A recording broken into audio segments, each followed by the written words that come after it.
So I know that you used to be a big proponent of the Swift platform. You used to do a lot of training there. You've recently moved over to the RGT platform in a bigger way.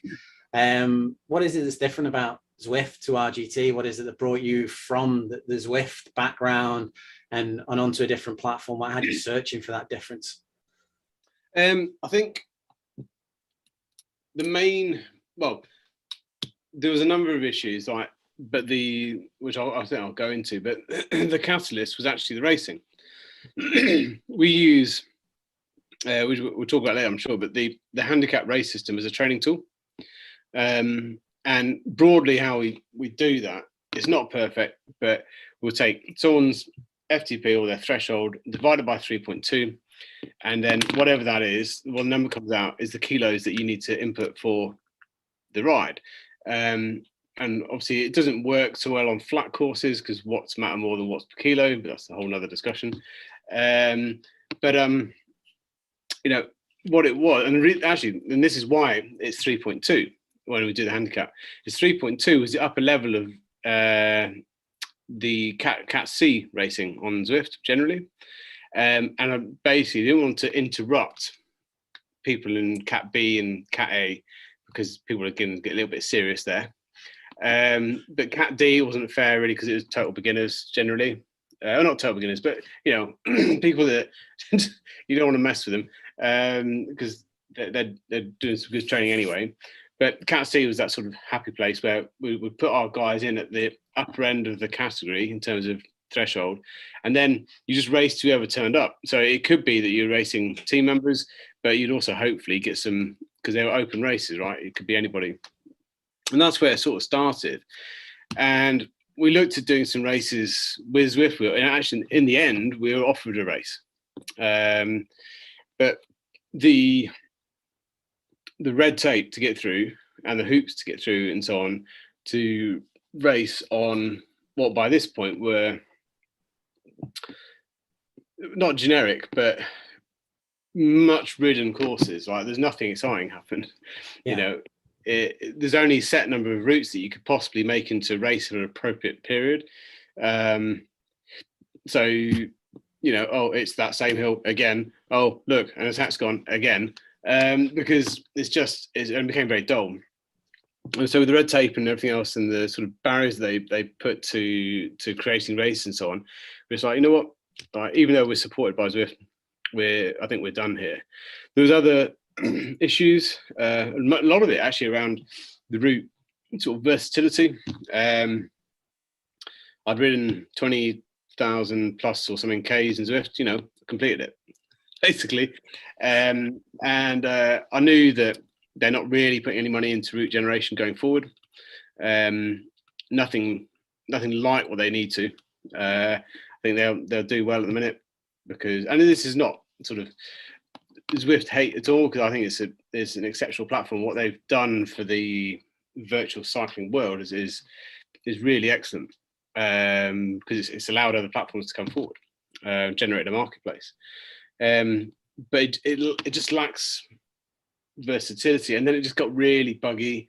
I know every platform has their issues, but we were doing meetups. Like we had this phenomenal team time trial series that we did in-house, but we had up to I think, was it like 9 or 10 teams of like 6 to 7 riders. We had it was around 70 to 80 riders from the team racing on these things, and it was 100k, full gas 100k with set increments. We just basically hold people in the pen, and then we'll be on Discord, and I'd call out team 4, right, your start times now, and depending on who was racing each team, I'd change the handicap. And actually, like, we got really good at it. Like the top 2 teams at one point were 20 seconds apart over 100k, which was pretty cool. So you had all this massive crescendo at the end over 100k. Everyone's heart rate's 210. It's horrendous. Yeah, and it was really great. And then suddenly, consistent bugs in the meetup function where you weren't sure where, like, if you were riding in front of me, it may say on my screen that you're behind me. And it's like, well, that's weird. And then same started happening. We did these sort of Tuesday structural workout meetups as well. We were using the stay together function, and it would have as like 10 minutes apart. We're like, well, that clearly doesn't work. Took that off, and we're still like, my dad trains with us, and he was 3 minutes behind me on one person's screen and is ahead of us on another screen.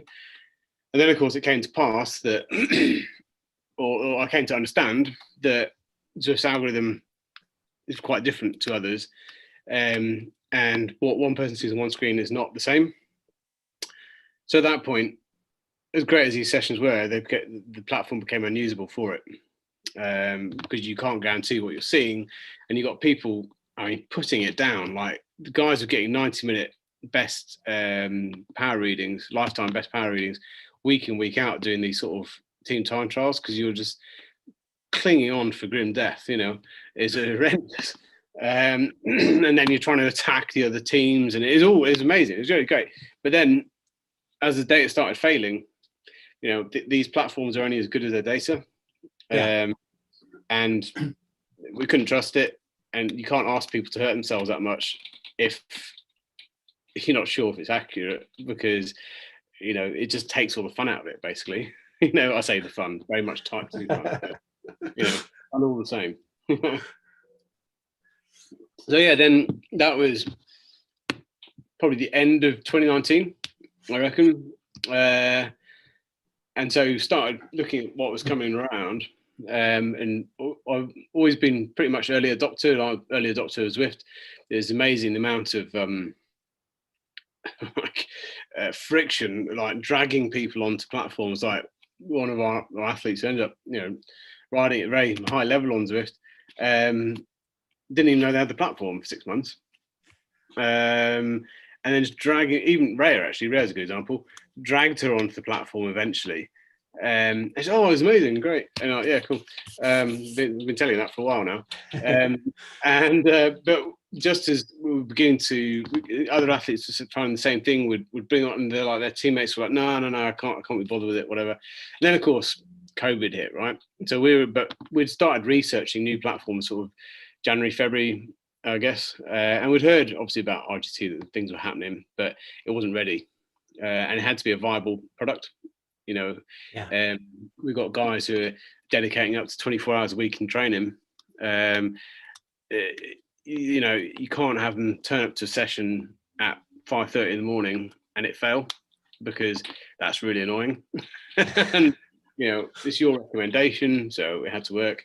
And RGT was nearly there. Now, as you know, it's been well documented in sort of that February, March period of 2020.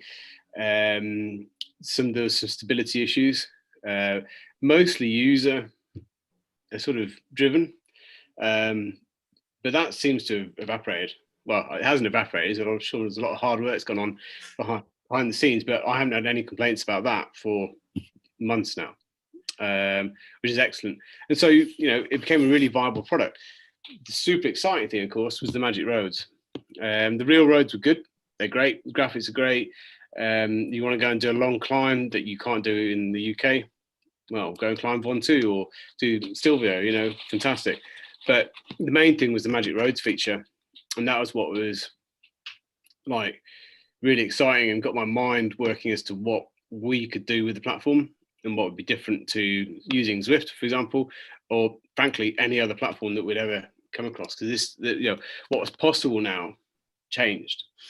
And the major thing that's changed, and still I haven't heard of many other coaching companies doing this to date, but you know, maybe we're just more geeky than others. You know, I'm not like a massive tech head, but you know, I certainly I lean on you, in fact, it's quite significantly where I have to. But it's just the concept of what was possible. And for me, the concept was, right, I can take any GPX file or any route, therefore, in the world, up to currently 100K, and I can create it in game. And it means that people can then go and ride the course. Now, you know, traditionally people would turn up a bit early and they're going ride around the course or whatever, but it's not the same. And like doing it in traffic, they don't really know where they're going. Maybe they're concentrating probably more on the little snail trail on their Garmin or their Wahoo or something than they are on actually what's in front of them. and they're certainly not doing it at race effort. So already you've got straight a thing there. You can do a course. It might not look the same, but the pitch and the turns and all the rest of it will be the same. You're like, great, all right. Then you say, well, all right, well, what happens if we have a race plan and we want to get people to train to a race plan? Okay, right. Well, therefore, you build a session in Training Peaks, you structure it as per the race plan so that as people hit different sections of the road, then we get their wattage jar target, and you just overlay that on top of the course that you built, which is the exact course of the race, right? Great. Then on top of that, we can build into, because we're using Training Peaks, we can build in the aid stations. We can build in reminders about nutrition, hydration, all these things as they come in. Then when we're getting super geeky, we can go, right, we use my Windsocks as another app or website, which gives you historical weather data, because there's only three things that affect the resistance, your speed going forward, apart from propulsion, of course. There's only three things that resist you: is the road, gravity, and wind or aerodynamics. And the road gets some better tires, because that's about as much as you can do with that. Gravity, we're dealing with that with the course elevation that we're using, the GPX file and so on, but we need to account for wind. And so what we can do is you can build into the Training Peaks workout an increased wattage requirement for that section, as you would. Like Turkey is a great example. Turkey is a pan flat course, like 110 meters of climbing over 90k, but it's got a wicked wind that can cut in from the side, and so you need to treat that a little bit like a hill. And so you can have that allowance in the wattage target to be slightly higher, and then on the return journey, obviously slightly lower. And so people really work it out. The best result I've had on this recently is one of our guys did a Helvellyn try, which is, it's brutal. I think it's 1,000 meters plus in 60 kilometers, but most of that climbing comes in the struggle coming out of Amberside in the Lake District. It's rolling and quite tough before that as well. But anyway, I trained him on it. We did hill reps on the struggle, which he massively appreciated. Then I built the course, and then 3 weeks out from the race, I had him race it full race kit minus helmet, and race nutrition. We preloaded the carbs, all that stuff, and then on race day, hit the target wattage, etc. Race day, he was 12-second difference in real life to the course itself. Now, some of that, I would love to say that that's entirely the route planning and the coaching and all the rest of it. And so obviously there are variables that we can account for, but I mean, that's pretty good. That's fantastic. You couldn't achieve that in real life, not least because you can't go to Barcelona or to wherever you're doing the race. Even if you're a pro athlete, you're not going to go. I mean, I know they practice some stages of the tour, certain key days, but they can't do the whole tour like a few months before, because they wouldn't make it to the tour. It'd be broken. So having that capacity to go and recce and effort is something else. And that's where, for me, the real future is, and that's why RGT is so powerful, is we can offer that as a USP. We understand the programming, the platform, how to use weather data and add it all in, so you've got something that is mind-blowing. Like, you said this 5 years ago, you'd be like, yeah, okay, this guy's like, he's been smoking the wrong stuff, or smoking the right stuff. Right, indeed, yeah. But there must be a massive psychological impact for the athlete as well going through. If you've told them and you've planned this, and they're in the middle of the race and they're sort of seeing these times starting to stack up and starting to work to what you've already told them, and they've already performed with an RGT, it must be a massive psychological boost for them to get partway through the race and go, wow, this is going to plan, this is going to work, I'm going to hit my target, I'm going to hit my time. Yeah, absolutely. And like, I think Team Sky changed a lot of stuff, right? But I remember the French press initially gave them a load of stick. It was in the Wiggins, was it 2011 tour, was it? Yeah, it must have been 2012. No, yeah, 2011, anyway, whatever, around then. They say, oh, it's so dull, it's so dull. But they also admitted that there was a beauty in the accuracy and the execution that was being shown, and the fact that you basically, if you you know, you hold 300 or 400 watts, whatever, for 4 hours, then you control the race. Yeah. That's it. And the concept was that there really shouldn't be any surprises. Everything should be predictable. And of course, you can't predict weather, for example, but you can predict most other things. And racing, yeah, there's 1%, 2%, but if the coach has done a good job, then it should be pretty predictable. And what this allows is that confidence that we are being as close to being as predictable as possible, because we're cutting out as many factors as possible that could go wrong. And so in the instance of an athlete hitting their execution, you know, it happens more and more regularly now. You know, because when you're coaching, you're not just training the physical, you're training the mental aspect as well. So having the capacity to hold on in a certain position or whatever it might be, being able to replicate that to race day is phenomenal. And I mean, I should actually mention as well, we add an element of racecraft. So when people are happy with the course, they're happy with their race plan, etc., then we're throwing in up to 100 bots. And triathlon, you're not allowed to draft. So what I usually do is, you know, we just say, right, you've got to react accordingly, because you've got your targets. Say it's hold 230 watts or something for 90k or you know, something. But then there's a bunch of bots that are drafting, and that happens where groups form in triathlon, because, you know, mathematically it's quite hard sometimes for the people not to draft, but you know, you need to sit 12 meters off the back of that to not be done for drafting, and that's what you should do in that situation. Or do you push through? Now, if you push through, you're gonna have to hold like massive watts, and are you going to break that group, or are you going to sit back 12 meters back and accept that you can't punch through them because it'll break you, and, you know, reserve some watts or some energy for the run? You know, so it adds in that unpredictability, which is quite good. Balancing and learning. Yeah, totally. And making a decision under pressure, you know, which again, you can't really train outside safely. Or, and just with numbers, I mean, like, you know, where are you going to get a situation where you could have your own race course and hire 99 other riders to come and ride with you? It ain't going to happen, is it? You know, no. We'd love it to happen, but most Sunday groups are like 10 people, you know. But yeah. It sounds like you've really exploring all the aspects of the software and getting it to work for you and your athletes. It sounds like you're really exploring that envelope of what's possible with it and pushing it. And hopefully the way RGT is developing, they'll constantly be bringing in little tweaks that you can add in and that you can cultivate to your particular needs. Yeah, absolutely. And I think you know, once upon a time, long distance tri used to be the death of a lot of tri teams. But having this sort of platform that where you, in RGT's case in particular, that you can have a lot of variety, because you can, you know, go and ride wherever really, massively help those teams. Because, you know, a sprint distance athlete training with an Ironman athlete was, well, you know, what's the point?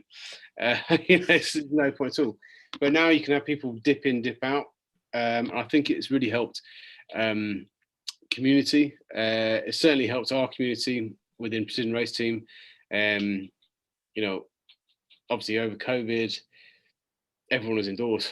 Everyone was training indoors. It was full on, right? And pretty quickly, those that had, particularly sort of the Zwifters, who maybe had been on Zwift maybe 2 or 3 years, say, so they've done a decent amount of mileage. They were kind of like, oh, after the another celebrity ride, or, you know, another charity ride for this or that, whatever. And, you know, I'm not belittling any charity rides, but the point is, there wasn't the variety. Like, yeah, I'm again, Tempest Fugit, awesome, and you're kind of done. So you're looking for something else, and so to be able to offer that variety to people in a period which could have been very dull, was awesome, you know. Yeah. And now, you know, again, racing every week, we have a different course every week. We use some of the real roads. We use a lot of courses that, you know, I'll be driving around somewhere. We were walking up Snowdon like back in the summer or something, and Lamberis Path, and the end of the beginning of that, I should say, from the foot of the mountain is a right sod. It's like 20, 21, 22%. I just looked at Ray, I was like, this is a finish line. And sure enough, we did it. I think I called it Dragon's Wrath or something like that. But yeah, you know, because you can just take it inspiration, right? And other people that have ideas about races and routes that we can do, great, let's go. You know, get involved with it. But it's usually pretty painful. That's the only downside. But yeah, I have noticed that. I have noticed that about the races. Yeah. So that leads us nicely back around to racing.